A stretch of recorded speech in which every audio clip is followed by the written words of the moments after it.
So once we've completed all of our shading on our assets, it's probably a good time to start thinking about exporting these assets as Redshift proxies. So I'm just going to pick one of these assets and show you how much memory each asset is using. Let's go inside, and on this merge node, I'm going to middle mouse button. I'm just going to hold that down, and you can see here on memory under time dependent, this asset is using up 496 megabytes, and that's not actually that much. But once we start scattering this asset over and over again, that's taking up more memory. I'm just going to open the task manager, go to performance, and I'm going to show you how much VRAM that I have on these two 2080 Ti's. So the maximum VRAM I have is 11 gig. So I wouldn't want to exceed that 11 gig of VRAM. So if we added up all of these assets together, I'm not entirely sure how much it would add up to, but it probably wouldn't be 11. But when we start scattering, the VRAM usage will go up, and that forces Redshift to sort of work out of core, which is absolutely fine. Redshift is good at doing it, but it's going to be a lot faster if we're being a little bit more efficient with our assets. And one of those ways is to convert our assets to Redshift proxies, and that takes up significantly less VRAM. Let's jump into the Banyan 2 forest. We'll use this one for an example. And actually what I'm going to do is I'm just going to turn the terrain off so we can see this a little bit better. I've also turned on headlight. Let's jump in. I'll press space G to frame this up. I'm going to drop down a Redshift proxy output. So we're outputting all of these assets from the merge into the Redshift proxy output. So we're combining all of this together and exporting it as a Redshift proxy. We don't need to enable motion blur because the asset isn't moving. If you had moving leaves, for example, then you probably need to tick this. We're going to go to the archive tab, and I'm just going to browse the cache folder. Make sure you're searching via this $job so it stays as a relative path. Jump into Redshift proxy, and I'm going to call this Banyan _2 _forest, and importantly we're going to add .rs. Hit enter.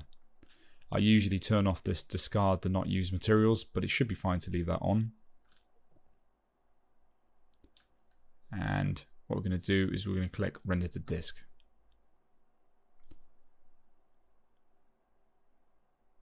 We're going to wait for that to load.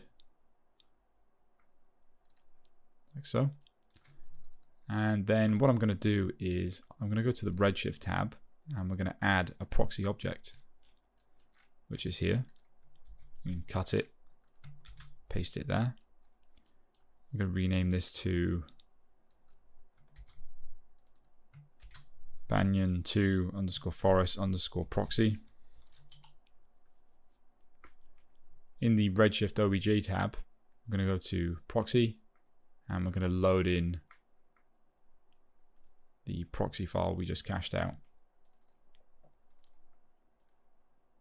And you can see now that this proxy is using up 65 meg instead of 496.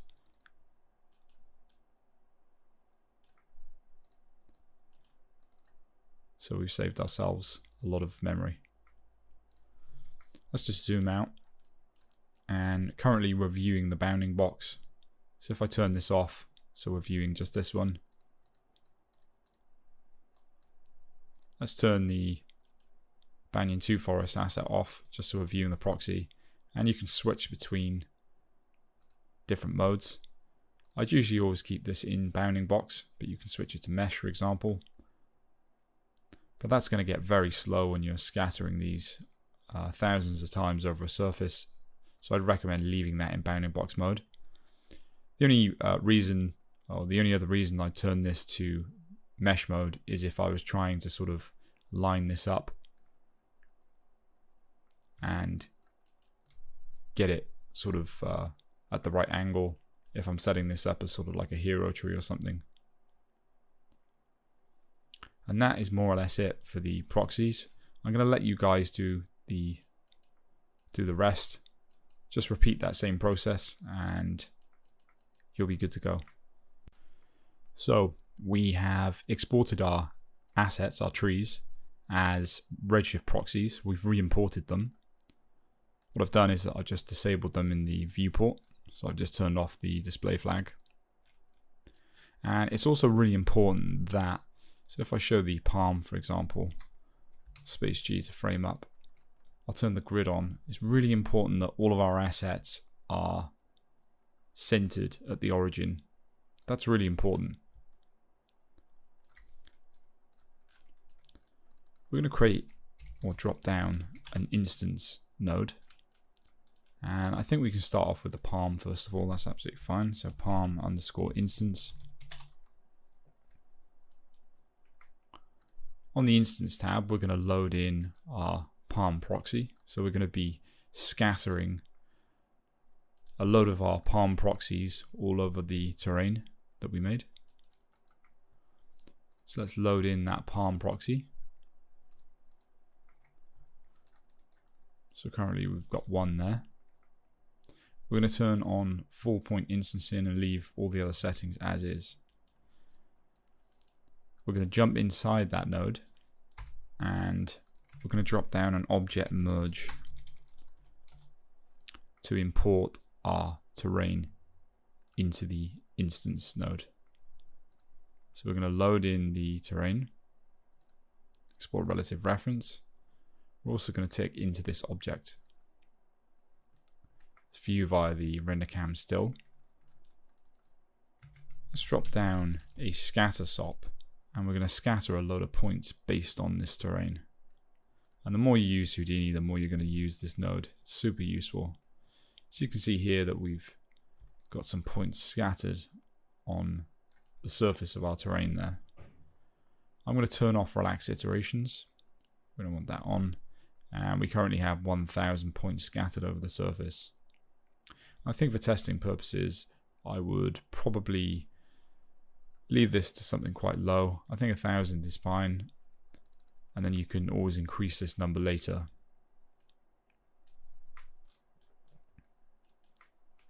So I'm going to view from the camera and we're going to be even more efficient here. Let's put this up to something like 5,000 so I can see it. Maybe even, I don't know, 50,000,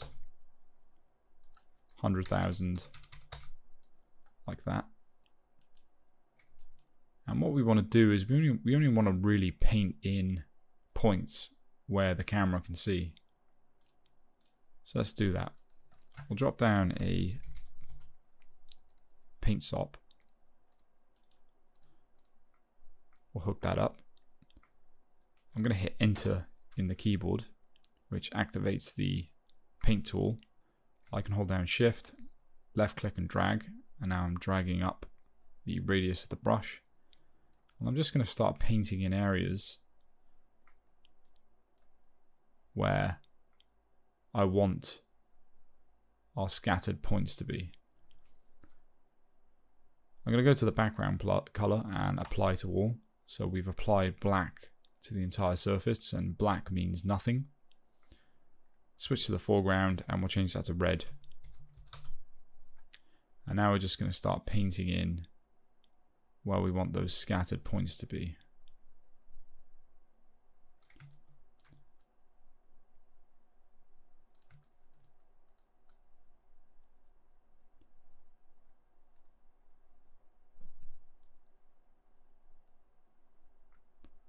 Just like that. And also remember that we're going to be animating our camera. So we also need to consider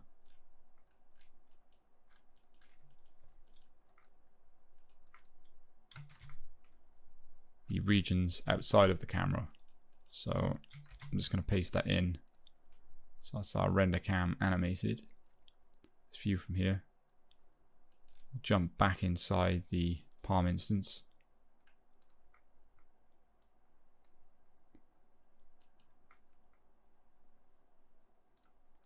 Just switching back and forth that just to reactivate it. Then you can slide with the camera and just make sure that we're covering enough area.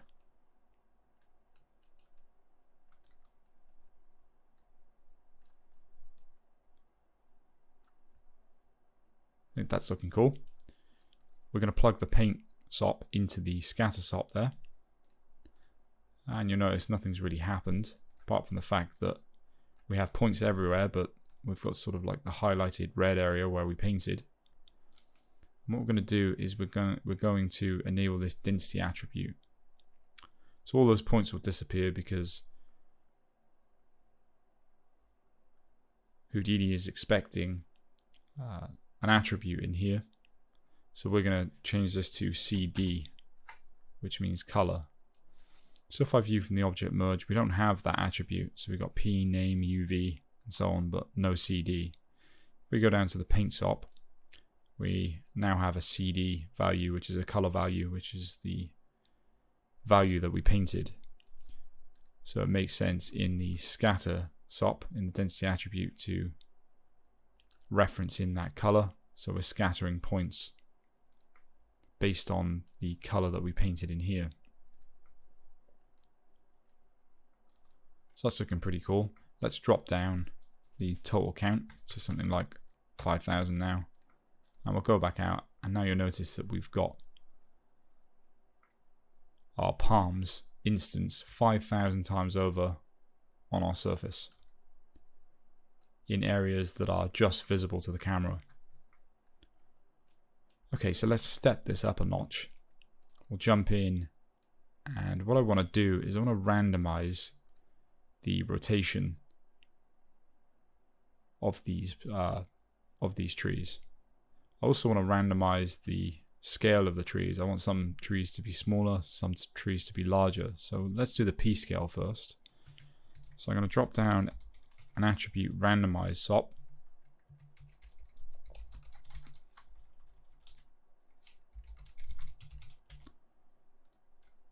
Let's drop that down.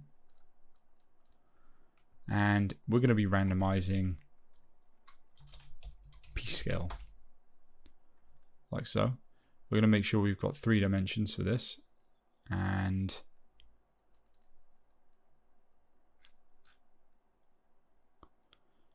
we're going to specify the minimum size of our palm tree and the maximum size. So currently the minimum size of our tree is 0 and the max size is 1. So we're going to get values in between 0 and 1. So let's go back out. And now you can see we've got values in between 0 and 1. I don't want that. I want values between something like maybe 0.3 and 1. So that's looking cool. Let's add some random orientation. But we only want to add random orientation around one axis, which is the y-axis. So let's jump out. We'll copy and paste that attribute randomize. We'll rename this to P-scale.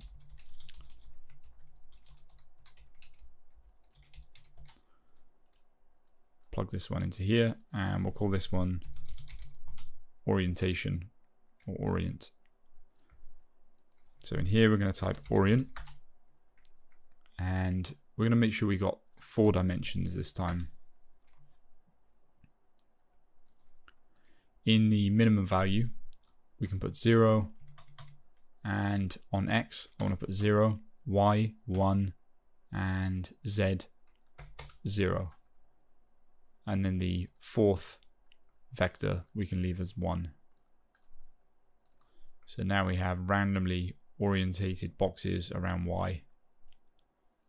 And that might seem a little bit confusing to you, but once you start doing this and you repeat the same steps, it's going to get a lot easier, and you'll sort of start memorizing these steps.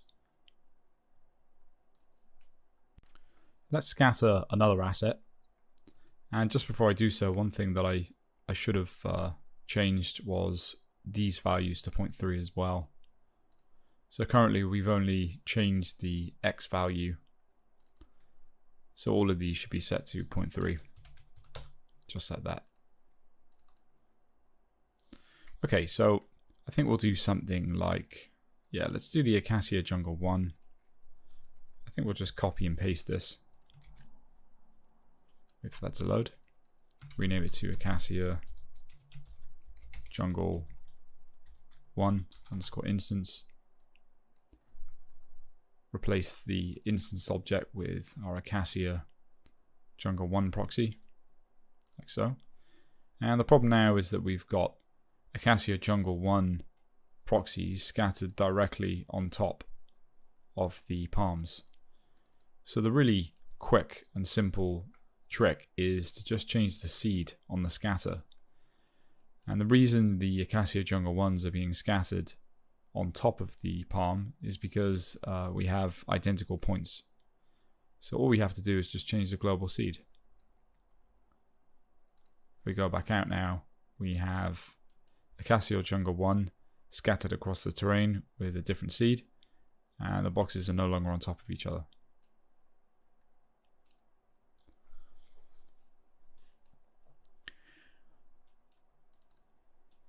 We could also jump in and we could change the P scale. We could say, you know, I want trees between something like 0.6, and also remember to update these as well.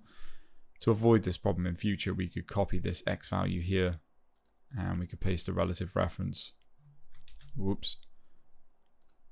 Left click, paste a relative reference. Paste relative reference and paste relative reference here. So whatever we enter in this X channel, it will get updated in Y, Z, and that fourth vector. We could also do exactly the same for this parameter.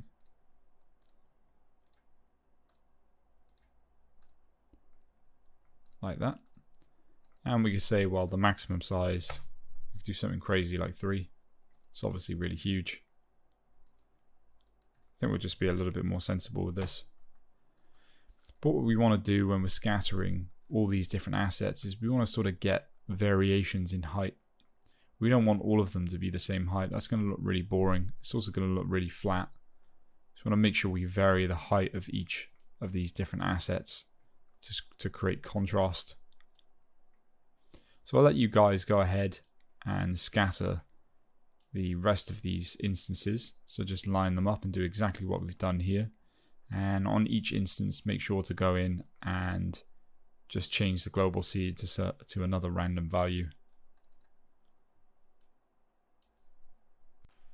So that's all the instancing done, more or less. And I didn't really do anything differently to what I showed you guys. All I've done is I've just gone in, obviously changed the seed, and adjusted the P scale on each of these trees. I'd say the most important instance here is probably the baobab, because this is sort of the main focus, at least one of these is, which is this box.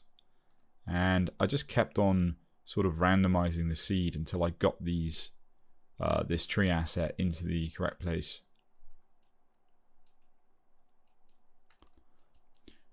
What I did to add a little bit more of a custom feel and to sort of make the composition better was that I took the Savannah 1 proxy. Let's copy and paste it.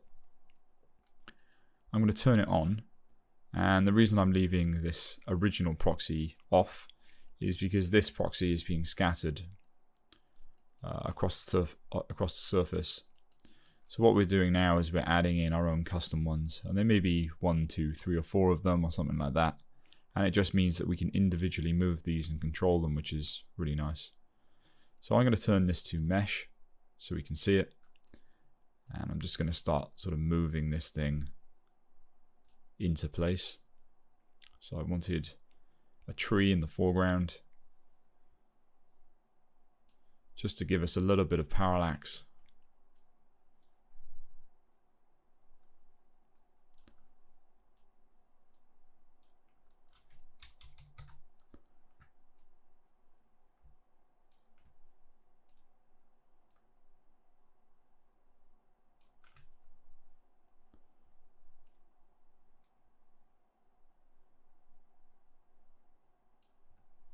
Let's rotate it.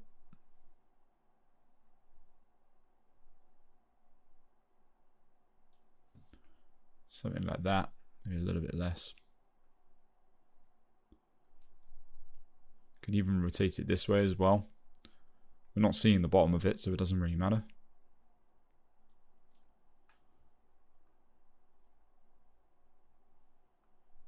Shift it up a little bit. And I'm just doing this until we get sort of a nice arc into the main focus, which is the baobab tree here. So we're just leading that eye in right by there. We can also copy and paste this tree. So let's copy it, paste it. We'll create a second one. And this one we can just sort of move down. Leave the scale as it is. Move this to the side a little bit. We can drop it down. See it there. Something like that. And we can just move this sort of over to around, I don't know, something around there, 220. Something like that. And it's just sort of adding depth to the scene. And this also is going to look really good when we add the fog in. When we get fog trapped in between this tree and this tree. Just adds a nice bit of parallax and perspective to the shot.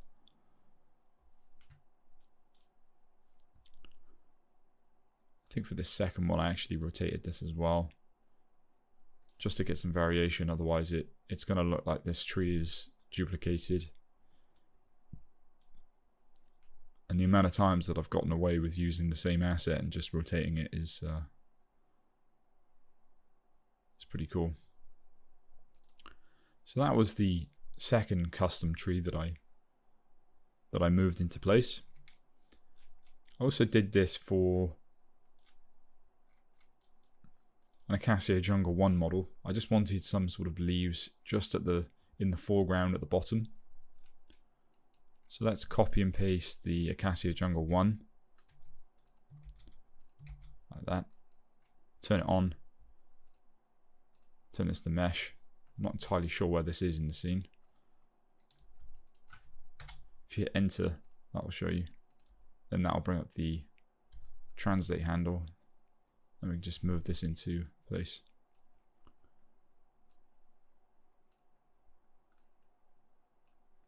Something like this.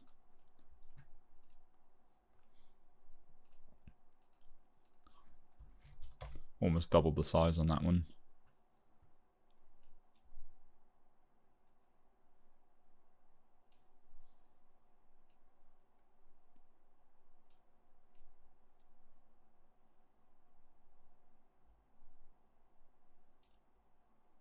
Let's rotate it as well. It's got a slightly nicer angle there.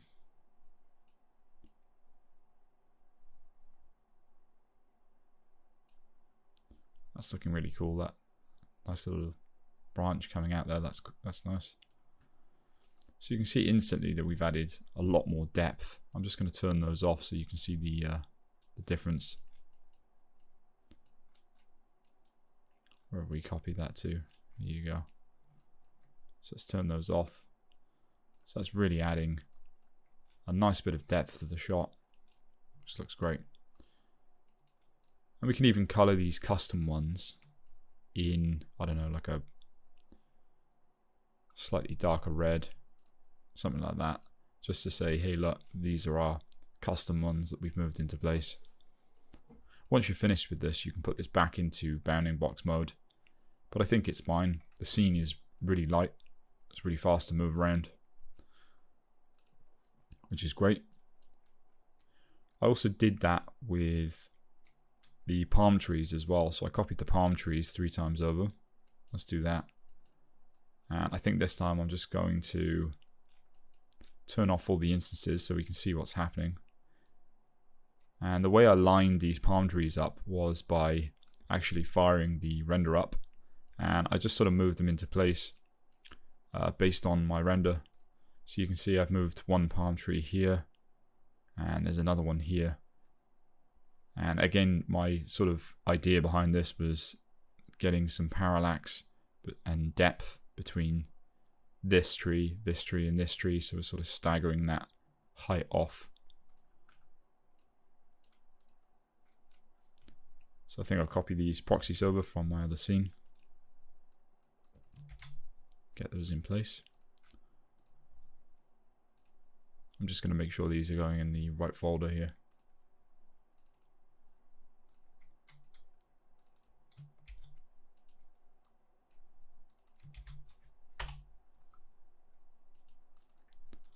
And that's pretty much it for that.